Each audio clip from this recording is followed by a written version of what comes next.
And excuse me if you don't mind. That's a record we won't be able to match, darling. I'm sorry. Just not going to work out that way. We'll do well, but we're not going to do that well. 63 years. And my mother, I just see it so clearly. She loved, and I told the king this, she loved the royal family, and she loved the Queen. And anytime the Queen was involved in a ceremony or anything, my mother would be glued to the television, and she'd say, "Look, Donald, look how beautiful that is."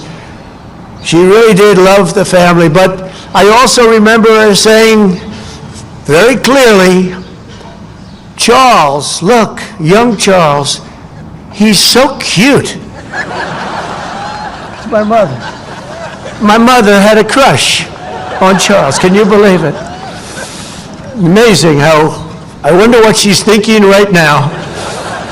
But beneath those beautiful flags, 8 decades ago, Prime Minister Winston Churchill and President Franklin Roosevelt famously met on a ship in the North Atlantic to outline a vision for the free world after World War II.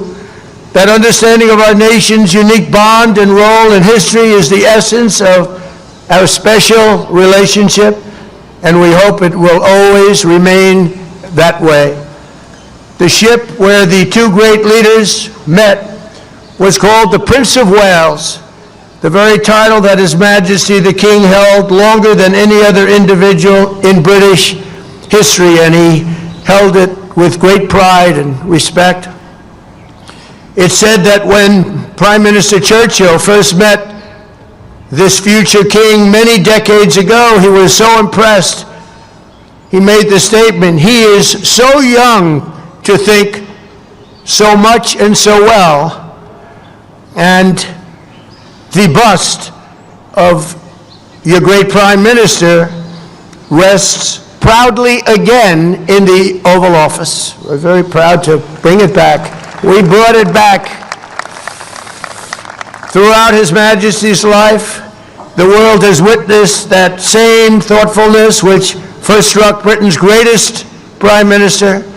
His Majesty's intellect, passion, and devotion have been really a blessing to the British people, but not only to his own country, but to the cherished bond between the United States and the United Kingdom, and I am very certain that it will continue that way long into the future.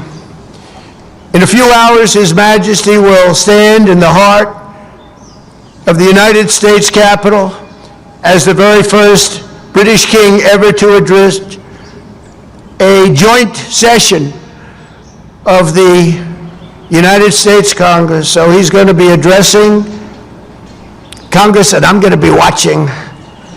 I was thinking of going, but they said, I don't know, that might be a step too far. I would love to go. It's not supposed to be protocol, but I would love to be with you. But there, the direct descendant of King George III will speak to the direct successor of the very body that gathered in Independence Hall on July 4th, 1776.